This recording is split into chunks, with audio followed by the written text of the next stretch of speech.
ఆయన పాత బాబులా మన రవి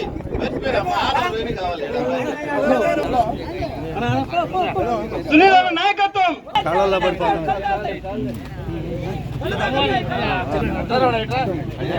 బాగా ఫుల్ సపోర్ట్ గా ఉంటాడు.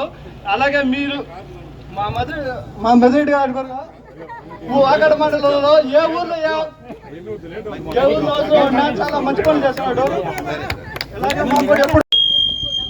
విజయల్ రెడ్డి గారు, అలాగే పెద్దలు మల్లికార్జున రెడ్డి గారు, అలాగే పెద్దలు దశాన గారు, జనార్దన్ రెడ్డి గారు, పురుషోత్తం రెడ్డి గారు, శ్రీనివాస రెడ్డి గారు అందరం కూడా ఇక్కడికి వచ్చి ఆయన్ని ఆహ్వానించాం. ఆయన దగ్గరకు వచ్చి ఆయన ఊరికి వచ్చి ఆహ్వానించాం. చాలా సంతోషం. ఈ ఊర్లో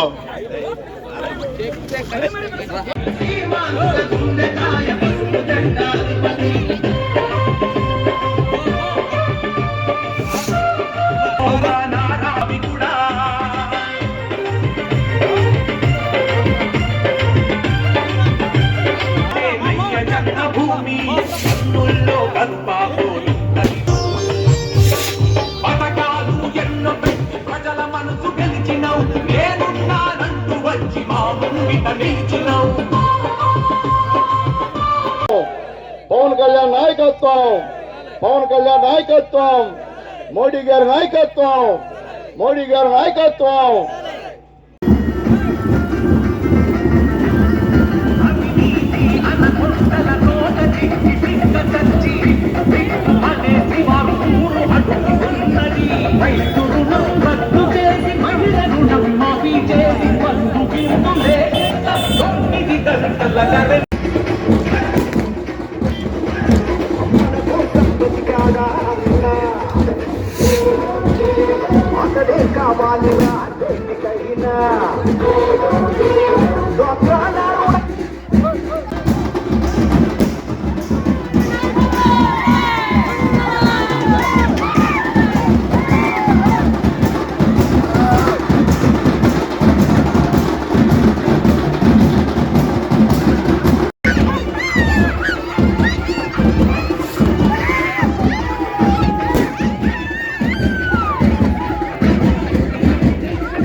ఈ రోజు ఇక్కడున్న డిఎస్పీ సూర్యనారాయణరావు పక్క వైఎస్ఆర్సీపీ కార్యకర్తగా చొక్కా వేసుకొని పని చేస్తాం. ఈ రోజు మేము చేస్తున్నాం. డిఎస్పీ గారు మీకు మళ్ళీ చెప్తున్నాం, అది మంచి పద్ధతి కాదు.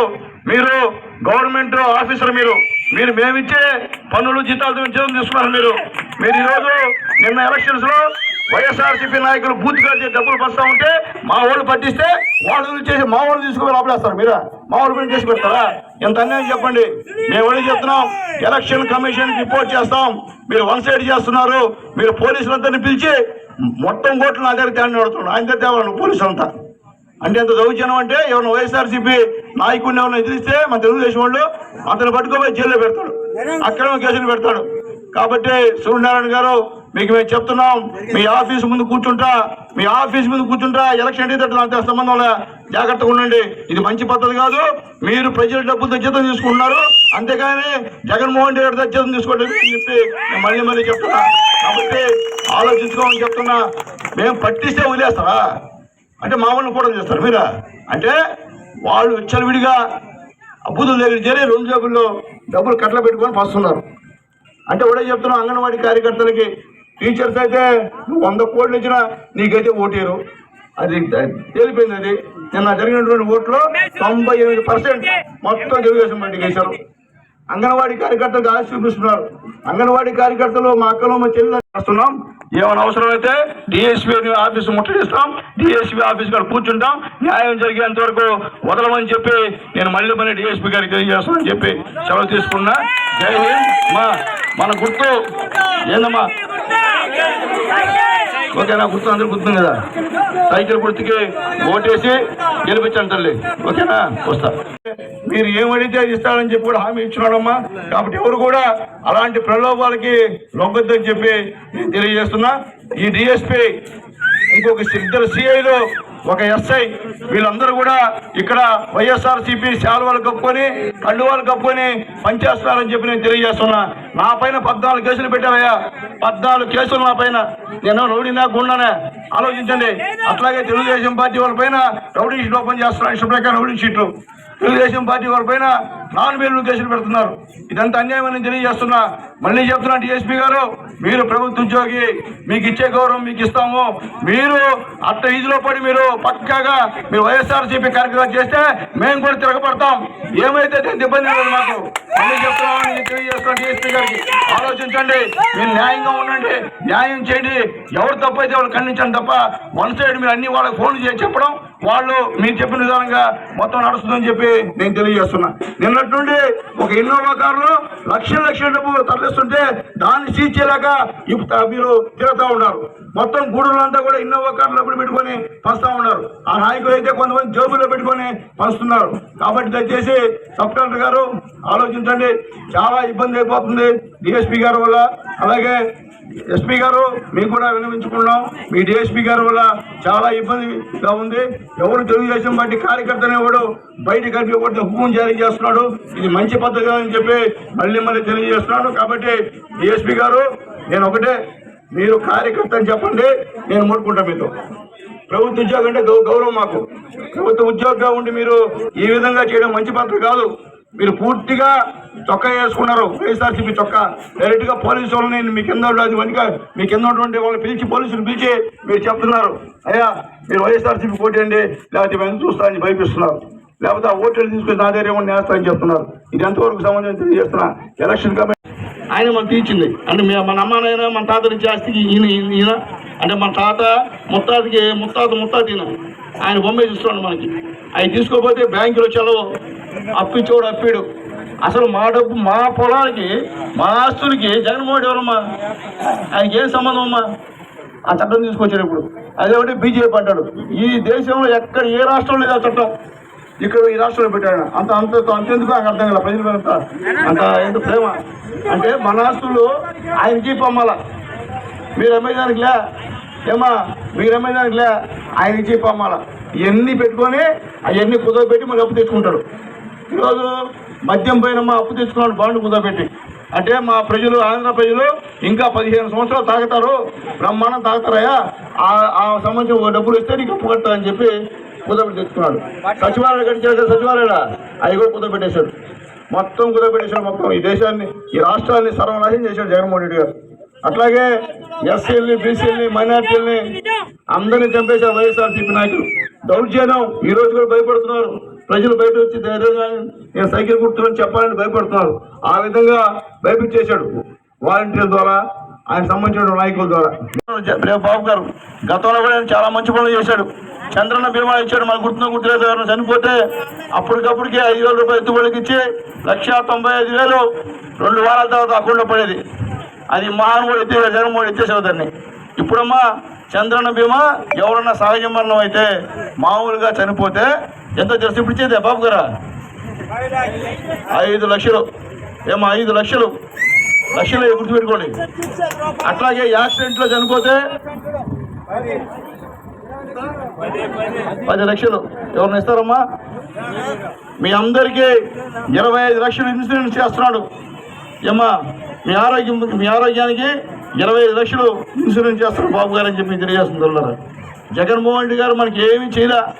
ఆయన 9 సార్లు పెంచాడు విద్యుత్ ఛార్జీలు, 3 సార్లు పెంచాడు బస్ ఛార్జీలు. నిజాబద్ధమా?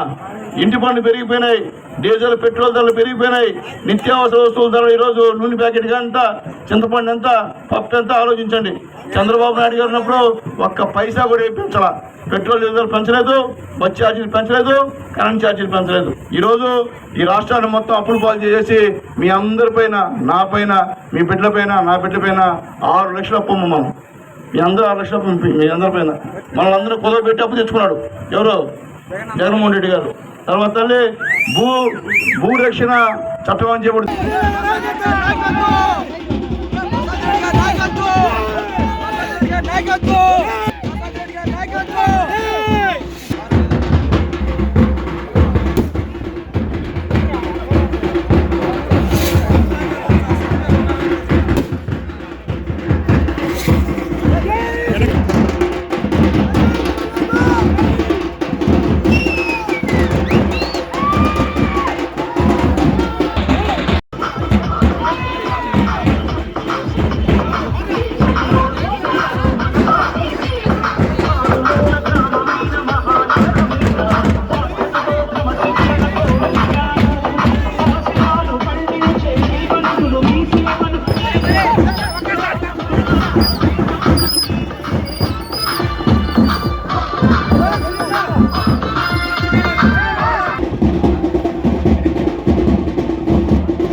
బీసీలో ఎస్సీలో వినందరా?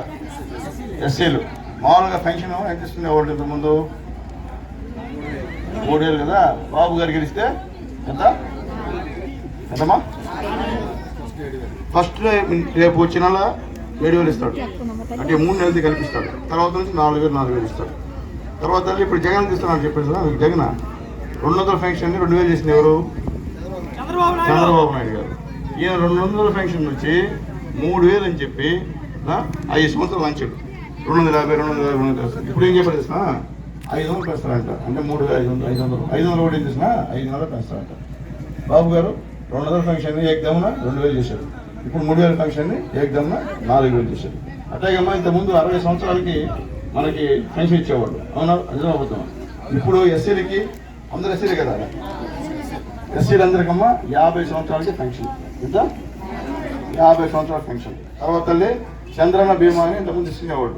మనిషి చనిపోతే అప్పటికప్పుడు 5,000 రూపాయలు మీకు ఇచ్చి ఒక 2 నెలలు 3 నెలల తర్వాత 1,90,000 అకౌంట్ చేసేవాడు బాబు గారు చనిపోతే. తర్వాత యాక్సిడెంట్ చనిపోతే 5 లక్షలు ఇచ్చేవాడు. ఇప్పుడు మనిషి సహజ మరణం అయితే తల్లి ఏమ్మా సహజ మరణం అంటే తల్లి 5 లక్షలు ఇస్తాడు. ఎంత ఇస్తాడు? మామూలుగా చనిపోతే మనకి బాబు గారు 5 లక్షలు ఇస్తాడు. యాక్సిడెంట్ చనిపోతే 10 లక్షలు ఇస్తాడు. ఓకేనా? ఇవన్నీ పేదవాళ్ళకి సంబంధించాడు. అసలు మీకందరికీ సంక్రాంతి కానుక ఇచ్చేవాడు బాబు గారు గుర్తునిగా. 5 సంవత్సరాలు ఇచ్చి ఇదా ఎందుకు కొట్టేసి మనకి ఎందుకు కొట్టేసి చెప్పండి. నేను అమ్మా ఇన్ని పనులు చేశా, ఈ రోడ్లన్నీ ఇచ్చింది నేనే. నన్ను మోహన్ చెప్పుకుంటారు మీకు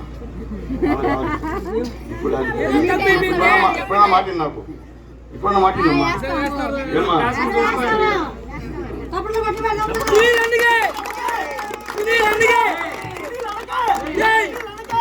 కాబట్టి చెప్తానమ్మా, ఇప్పుడు ఇల్లు లేకుండా ఉంటే పల్లెటూరులో అమ్మా మేము స్థలం చూపించి మీకు 3 సెంట్లు ఇస్తాము, అంటే 18 ఎకరాలు మేమే ఇల్లు కట్టిస్తాం. ఓకేనా? ఇంతకుముందు మనం కట్టించాం, ఈ ఊర్లో చాలా ఇల్లు కట్టించాం. ఈయన వచ్చిన తర్వాత ఒక ఇల్లు కట్టిలా, జగనన్న కాలనీ అన్నాడు, అగ్గిపెట్టి ఇల్లు కట్టాడు ఏమ్మా, అంతే కట్టింది. అది కూడా సక్రం కట్టలా. మన బాబు గారు ఉన్నప్పుడు 2 లక్షలు 3 లక్షల రూపాయలు ఇల్లు కట్టుకున్నాము.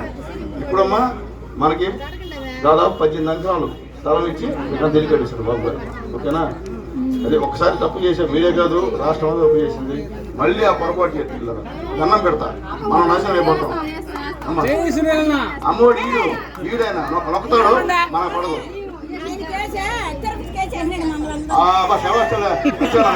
అది కూడా చెప్తాడు అమ్మా, మనం అందరినీ తీసుకుపోయి తిరుపతిలో కలిపాడు.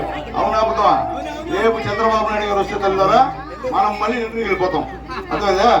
మనం తిరుపతి పోము, మనం ఎందుకు పోతాం. అర్థమైందా? కాబట్టి మీరు ఈసారి మాత్రం చేసి అర్థం చేసుకోండి. మీ ఊరిని సొంతం, నేను గూడూరులో పుట్టినోండి, గూడూరులో పెరిగినోండి. రేపు చచ్చిపోయినా గూడూరులో పొడుస్తాను, నన్ను వేరే ఊరిలో పొడుస్తాను. నా అవతల అభ్యర్థి ఈ ఊరు కాదు, ఎవరో కూడా తెలియదు, మళ్ళీ పోటీ చేస్తాను వచ్చి. ఆలోచించండి. కాబట్టి మీ ఇంటి పెట్టి కావాలా, పెట్టి కావాలి? మీ ఇంటి పెట్టి కావాలి కదా. మీ ఇంటి పెట్టి కావాలంటే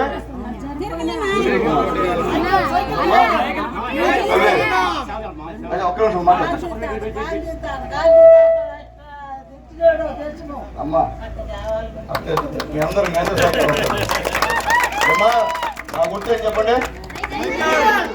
మీరు ఆడవుతో మాట మొగలు మనకి 2 ఓట్లు ఉంటాయమ్మా, ఒకటి ఎంపీకి ఒకటి ఎమ్మెల్యేకి నేను నిలబడుతున్నా సైకిల్ గుర్తు, ఎంపీకి వచ్చి బీజేపీ కమలా గుర్తు ఏమా తామర పువ్వు గుర్తు, ఒకటి బీజేపీ తామర పువ్వుకి ఒకటి సైకిల్కి. ఓకేనా? ఈసారి మాత్రం మోహన్ చేయ ఒకటి పెడతా. ఓకే.